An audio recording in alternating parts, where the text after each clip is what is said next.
Move your victory lap, Dana. Some of us have real work, Bryce Larkin called across the bullpen. His grin sharpened like he had a subscription to arrogance. I paused with my pen still uncapped, the client packet balanced on my forearm, and gave him a smile so polite it could cut glass. Thank you for your concern, Bryce. I will try not to blind you with competence.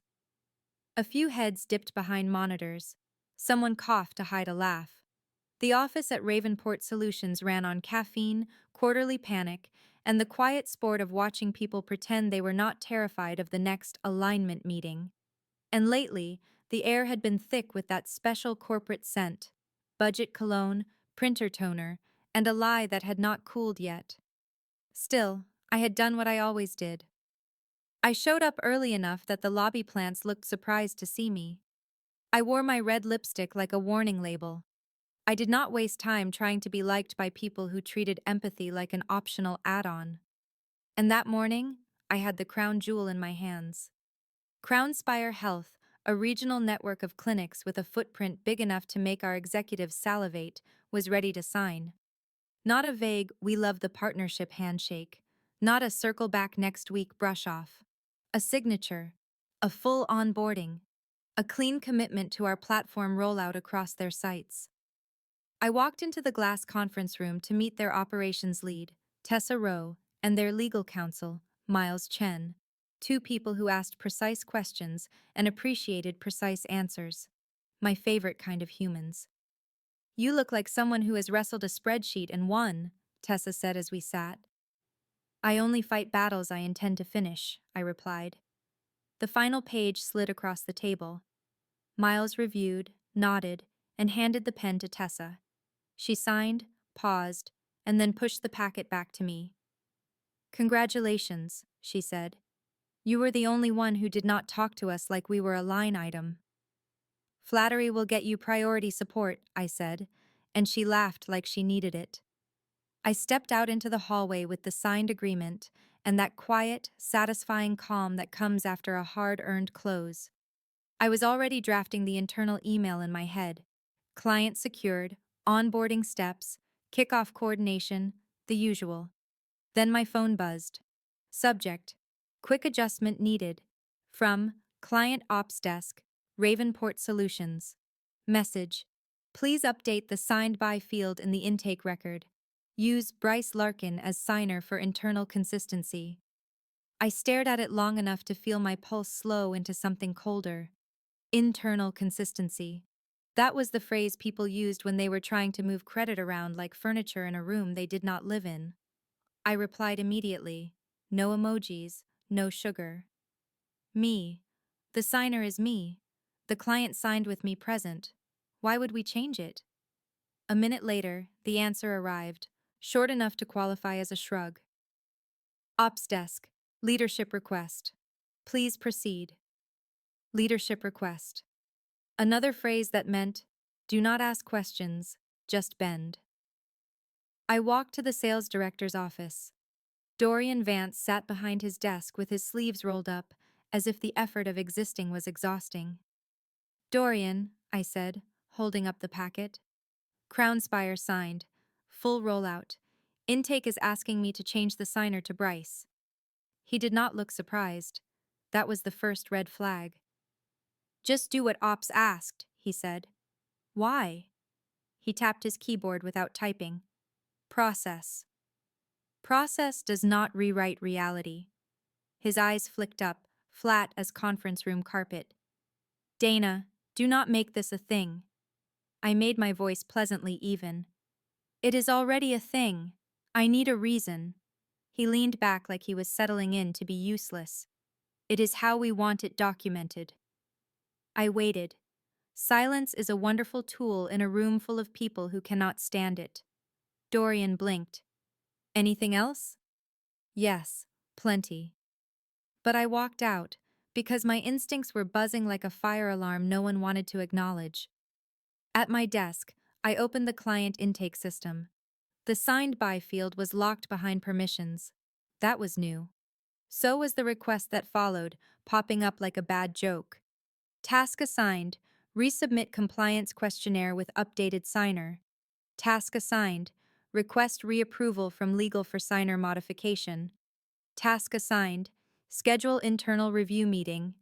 Attribution alignment. Attribution alignment.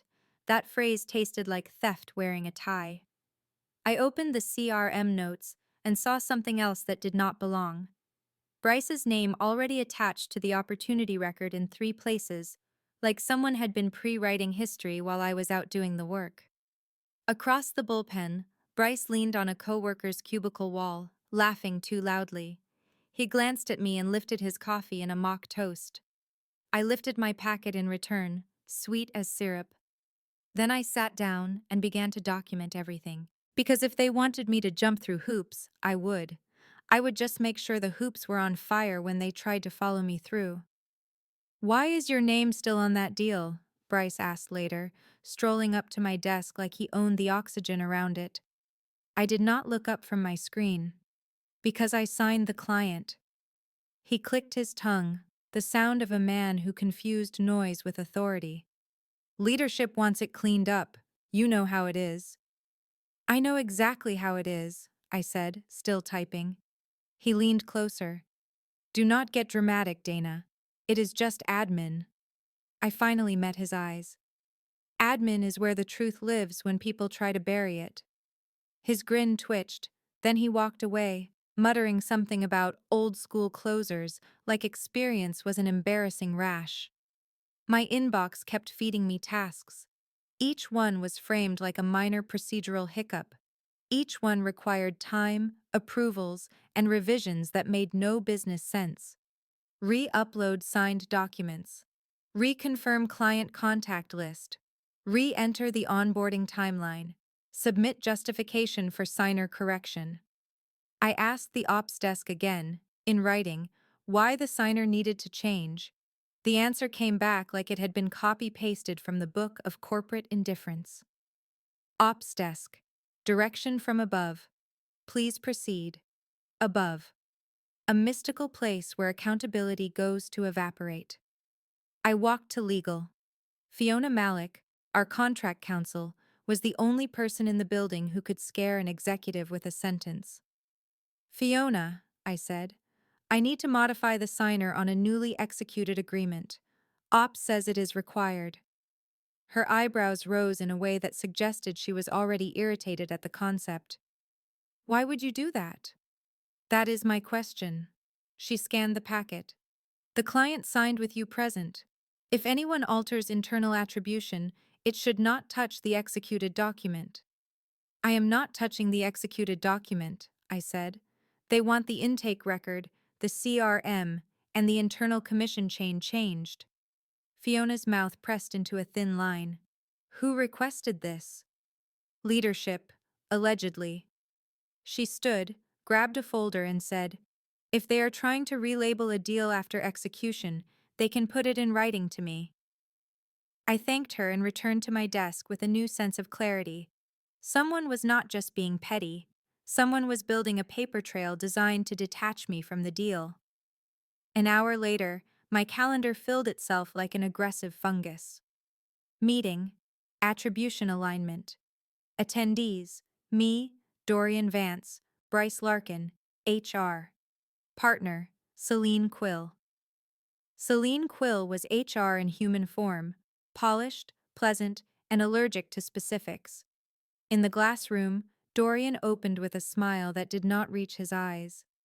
"Dana, thank you for being flexible." "Flexible is what you call a gymnast," I said. "I am a revenue engine." Bryce snorted. Celine's lips tightened for half a second, then smoothed back into corporate serenity. "We have identified a need to standardize client ownership records," Celine said. "It ensures seamless continuity." "Continuity of what?" I asked. "Facts or fiction?" Dorian cut in. "Dana, the client is what matters." "The client matters," I agreed. "So why are you spending time rewriting who signed them instead of onboarding them?" Bryce leaned forward. "Because you are not going to be the account lead moving forward." There it was.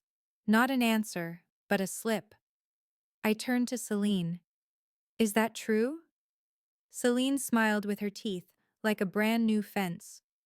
We are evaluating role distribution. Generic, I said, calm and blunt. Give me a real answer. Celine's eyes flicked to Dorian. Dorian cleared his throat. We want the record to match the team structure.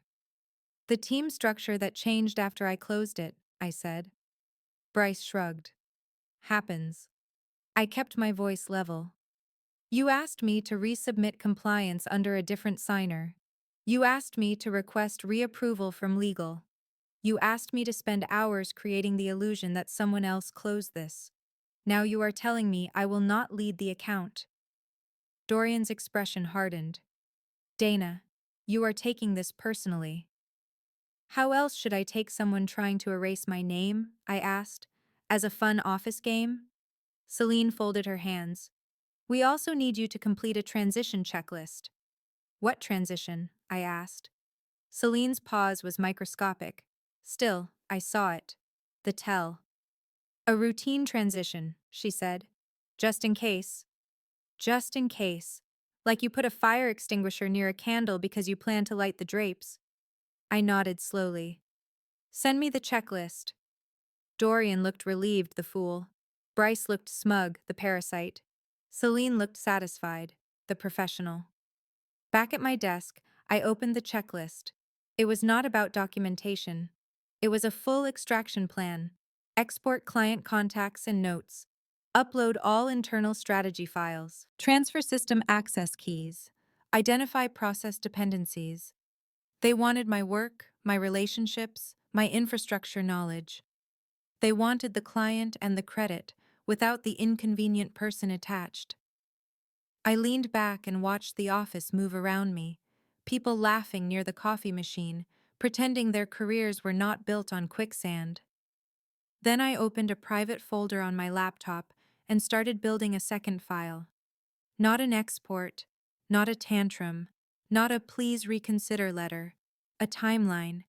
Every message, every task, every request to change my name. Because if they were preparing to fire me, I was preparing to teach them the difference between continuity and consequences. The next morning, Dorian stopped by my desk with the careful cheer of someone delivering bad news wrapped in pastel paper. Dana, he said, small favor. Of course, I replied. I love favors that come after someone tries to steal my signature. He laughed too quickly. Just update the intake record today. Crownspire kickoff is soon, and we cannot have confusion. Confusion, I repeated. Confusion is when you misplace a stapler. This is deliberate. He lowered his voice. Dana, do not fight this. I smiled. I am not fighting. I am watching. He left with a stiff nod, like he had just spoken to a wall that might file a complaint. I went through the motions they demanded. I requested legal review. Fiona responded within minutes. Fiona, I do not approve any signer change. If leadership insists, have them email me directly with rationale. I forwarded that to Ops and copied Dorian. I included one sentence. Me. Legal will not approve. Please advise next steps. The reply came back from Ops, almost immediate. Ops desk. Understood. Proceed without legal approval. Update internal fields only. Proceed without legal approval. A lovely way to say, do the wrong thing quietly. I did not respond. I printed the email. I saved it. I added it to my timeline. Then Celine from HR appeared at my desk like a ghost that wore perfume. Dana, she said warmly. Quick check-in. Is anything quick in this building? I asked. Or is that just another inspirational lie? Her smile held. We appreciate your cooperation on the Crownspire onboarding adjustments. Adjustments, I said. You mean identity swapping. Standardization, she corrected. I tilted my head. Celine, you can say it plainly. You want Bryce's name on my work. Her eyes did not blink. I want whatever leadership requested. And leadership wants me to complete a transition checklist, I said. For what exactly? Celine's gaze slid to the side, then returned. To ensure coverage. Coverage for my absence, I said. Coverage for operational resilience, she replied. I stood slowly, keeping my voice low. Celine, if you are planning to remove me, you should know I will not be surprised. But I will be prepared. She gave a small laugh, the kind people use when they want to signal friendliness and end a conversation. Let us keep things professional. Professional is what I am, I said. Predictable is what you are hoping I will be. After she left, I watched Bryce at the far end of the floor, charming two junior reps who still believed charisma was a skill and not a smoke machine. He caught my eye and mouthed, "Relax." I mouthed back, "No." By late morning, I received a meeting invite with no agenda. Meeting, role realignment discussion. Location, conference room. Slate. Attendees, Celine Quill, Dorian Vance. Conference room slate was where people went to be turned into former employees with a folder and a smile. I walked in with my laptop, my timeline printed and tucked into a plain folder, and the calm that arrives when your suspicion has matured into certainty. Celine began, "Dana, thank you for joining." "I had nothing scheduled except being erased," I said. "So, here I am." Dorian's jaw tightened. Celine continued, "Due to restructuring and strategic priorities, your role is being eliminated." There was no drama in her tone. She said it like she was reading a weather report. I looked at Dorian. "Strategic priorities like not paying commission on Crownspire." Dorian snapped, "That is not what this is about." "Then explain the signer change requests," I said. "Explain the transition checklist. Explain why Ops told me to proceed without legal approval." Celine's smile flickered. "Dana, we are here to discuss the separation package." "I am here to discuss the fraud-adjacent paperwork you wanted me to commit," I replied. Dorian leaned forward. "Do not threaten us." "I am not threatening," I said. "I am documenting." Celine slid a folder across the table. "This is your official notice. You will receive final pay in accordance with policy." I did not open it. "And my commission?" Celine's voice cooled.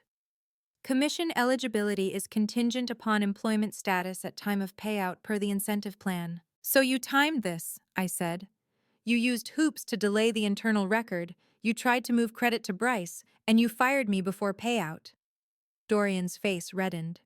"You are making accusations." "I am describing your calendar," I said. Celine stood. "Security will escort you to collect personal items." "I do not need an escort," I replied. "I know the route to the door. I have walked it in my head all week."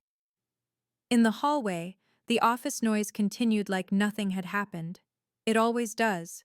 Corporate betrayal relies on the rest of the world pretending it is normal. At my desk, I picked up one thing, my notebook. Not for sentiment, but because it held the phone numbers of every client who ever asked for my direct line. As I walked out, I heard a coworker whisper, "She is finally out." Another voice replied, "About time." I did not turn around. I did not give them the satisfaction of seeing anger. Outside, the air felt cleaner, like someone had opened a window in my skull. I sat in my car, set the folder on the passenger seat, and opened my laptop. Not to plead, to act, because Ravenport Solutions had made a very expensive mistake. They had demanded I change the signer to Bryce, which meant they had created a trail that proved intent. And intent is the one thing executives cannot spin with buzzwords. My phone started buzzing before the day even felt like it had begun.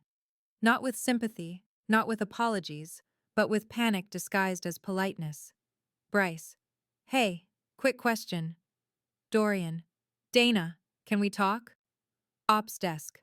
"Urgent. Crownspire onboarding requires clarification." I stared at the notifications, sipped my coffee, and let them pile up like unpaid debts. Then an email arrived from Crownspire's legal counsel, Miles Chen. "Miles, Dana, we received an internal notice from Ravenport indicating a different account owner. This conflicts with our executed paperwork and your communications. Please advise. I smiled, slow and bright. Not because I was happy, because the universe had handed me a lever. I wrote back. Me. Thank you for flagging. I will call you shortly. I have documentation that may be relevant to your vendor risk assessment. Vendor risk assessment. Corporate language for, we do not trust these people anymore. I called Miles and then Tessa. I did not perform. I did not rant. I did not beg for validation.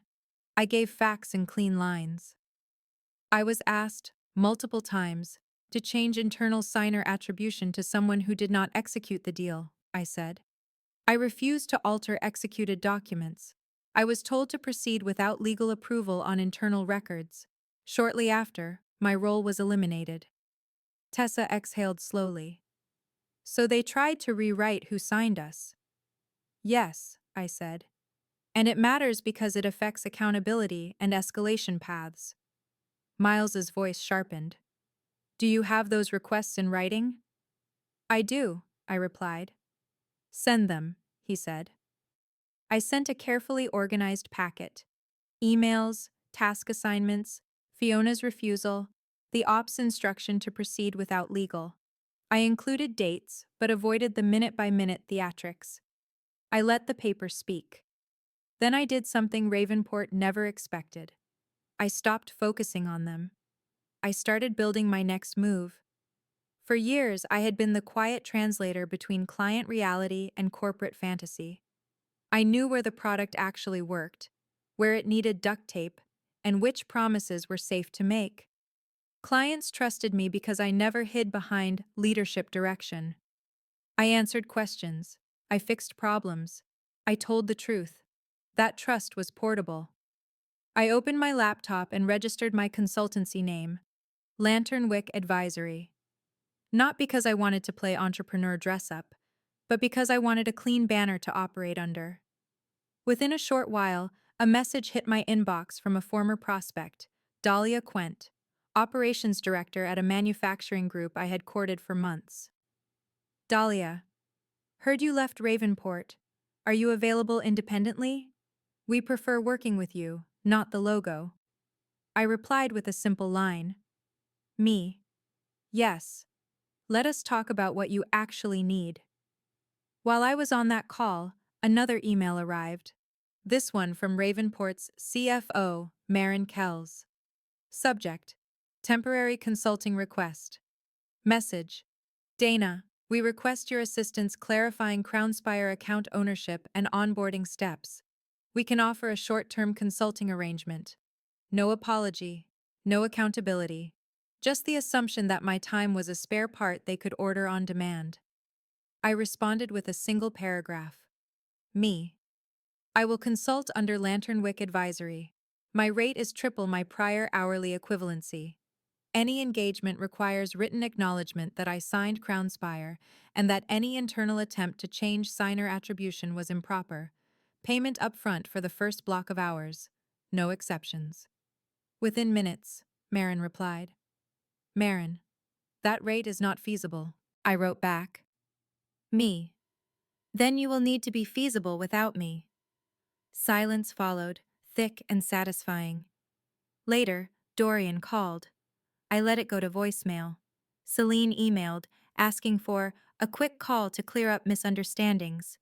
Bryce sent a message that began with "no hard feelings," which is what people say when they are trying to escape consequences. Meanwhile, CrownSpire moved. Tessa emailed again. Tessa, we are pausing onboarding. Our board wants an explanation. We are also reviewing termination-related vendor integrity. Vendor integrity. Another phrase executives hate. It sounds like a spotlight turning on. By the end of the day, Ravenport's glossy facade had a crack running straight through the center, and I had not lifted a finger to sabotage anything. I had simply refused to help them lie. The revenge was not a dramatic door lockout or a power outage. The revenge was paper. The kind that gets read by lawyers and auditors, not just managers with fragile egos. And when Ravenport tried to call my bluff, the next email landed like a brick wrapped in legal ribbon. It was from Crownspire's counsel. Miles, please confirm, did Ravenport instruct you to falsify internal signer attribution? I typed 2 words. Me. Yes. Attached. Because sometimes the sharpest revenge is letting a company explain itself, in writing, to people who do not accept process as an answer. Around the start of the next workday, my phone lit up like it had been personally offended by silence. Marin again. Dorian again. A number I did not recognize that I assumed belonged to someone who wore expensive shoes and made decisions with other people's livelihoods. I answered none of them. Instead, I opened my email to find a message from Fiona in legal. Fiona. Dana, did leadership instruct you to change signer attribution on Crownspire? Please respond yes or no. I am preparing a formal internal record. I smiled. Fiona did not ask for feelings. Fiona asked for ammunition. Me. Yes. I have the written requests and ops instruction to proceed without legal approval. I can forward. Fiona. Forward immediately. I forwarded everything. Then I received a second email, this one from Crownspire's Tessa. Tessa. We are terminating the onboarding schedule pending investigation. Our procurement team needs a direct services option. Can you support us independently? That was the moment the story turned from, they fired me, to they financed my future. I scheduled a call with Tessa and Miles. I came prepared with a clean proposal under Lanternwick Advisory, onboarding oversight, escalation mapping, compliance coordination, and a transition plan that reduced their risk. No fluff, no buzzwords, just a service built by the person who had actually done the work. Tessa read it and said, "This is what we wanted from Ravenport." Miles added, "And this avoids the internal attribution issue." "Yes," I said. "It also avoids people who think paperwork is a toy." They signed a short-term services agreement with me directly, contingent on their termination process with Ravenport. Not a fantasy, a real document, a real signature, my name on it, unedited.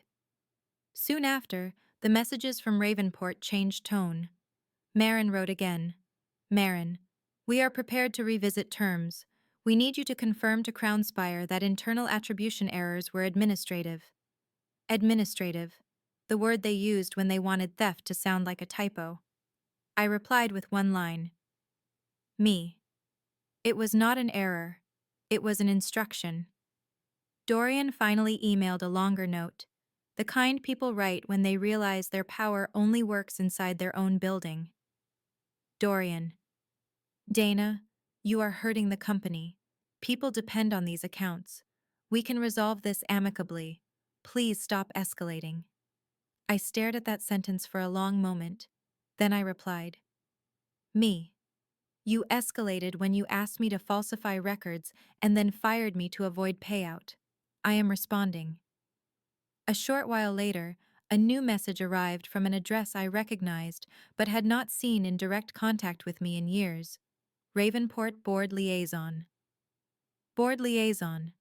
Dana, we are conducting a review of recent sales attribution practices and termination timing. Would you be willing to provide documentation? I laughed once, quietly, not because it was funny, but because it was inevitable. Me. Yes.